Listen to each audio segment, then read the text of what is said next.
ভালো আছেন? আসসালামু আলাইকুম। আসসালামু আলাইকুম। ভালো আছেন না? তুমি তো গাইবে গেছো।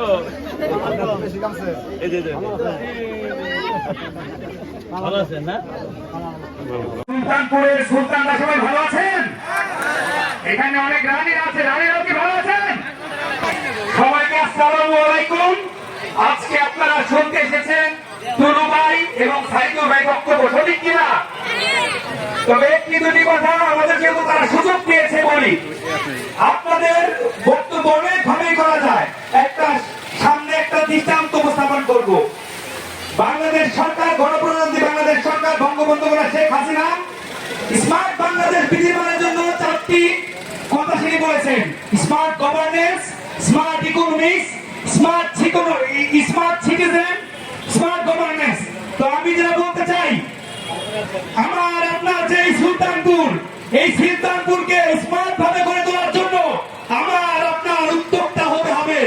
এখানে কিছু আগে ঢাকা বিশ্ববিদ্যালয় সবচেয়ে চৌখুশ ছাত্র ইংরেজি সাহিত্যের তানবীর কথা বলেছে, আপনারা তানবীরের কথা বলেছেন।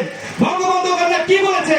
আজকে সুলতানপুর ঘুরলাম, শাহজাহান ভাইয়ের বাসায় গেলাম, ছায়া সুনিবিড় শান্তির নীর, এখানে সবুজ বনায়ন হয়েছে, গাছপালা হয়েছে, এখানে কৃষি নির্ভর জমি রয়েছে।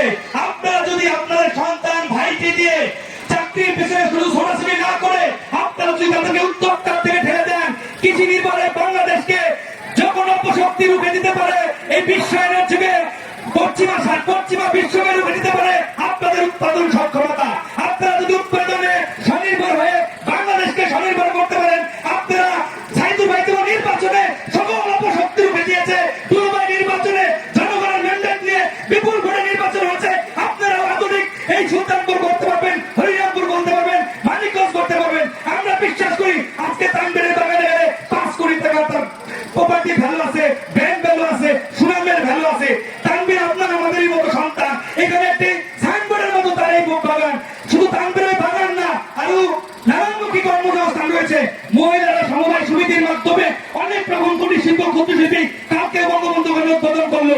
আমি বলতে পারি আজকের যে প্রধান অতিথি দুলু ভাই একজন সফল উদ্যোক্তা, তিনি একজন সফল ব্যবসায়ী। তার প্রতিষ্ঠানে 15,000-এর উপরে লক্ষ কর্মকর্তা রয়েছে। সাইদুল ভাই মাটির মানুষ, তার সাথে সবুজ ঘাসের সম্পর্ক। সে কিন্তু একটা জিনিস সরল শিক্ষা দিতে পারে, আমার পক্ষে কিন্তু ঘরে ঘরে রাস্তা পৌঁছানো সম্ভব না। আমি আপনাদের জীবনে নিরাপত্তা দিতে পারি, আমি আপনাদের পাশে ভাই হয়ে থাকতে পারি, একবেলা খাবার দিতে পারি আমি নিজে না হয়ে, কিন্তু আমার যে উপজেলাতে সীমাবদ্ধতা রয়েছে এটা দিয়ে কিন্তু আমি পুরো হরিরামপুরকে স্বনির্ভর করতে পারবো না। আমরা তাই চাই কি, আমরা চাই দুলু ভাই এবং সাইদুল ভাইয়ের একটি স্বনির্ভর মেলবন্ধন, যে মেলবন্ধনে হরিরামপুর হবে একটি মডেল উপজেলা, যে মেলবন্ধনে আমাদের এই সুলতানপুরের সুলতানরা, আমাদের এই রানীরা হাসবে, গাইবে, গান গাইবে, কবিতা করবে।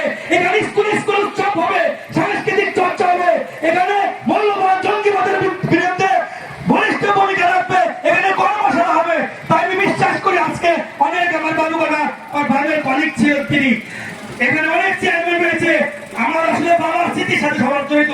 এখানে আমাদের সামনে বসার কথা বলার দৃঢ়তা আসলে আমাদের একটু বেমানান।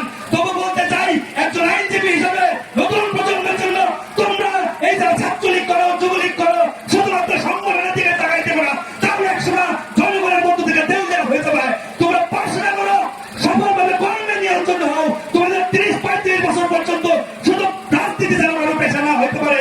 সকলে আমরা আসেন, উদ্যোক্তা হই, কৃষি হোক, খামার হোক, মৎস্য হোক, চাষি হোক, সরকারি শিল্প হোক, ব্যবসা হোক, এগুলো করি।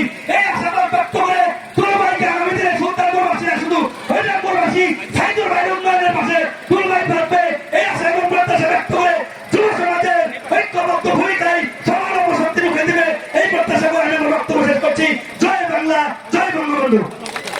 ধন্যবাদ বড় ভাই।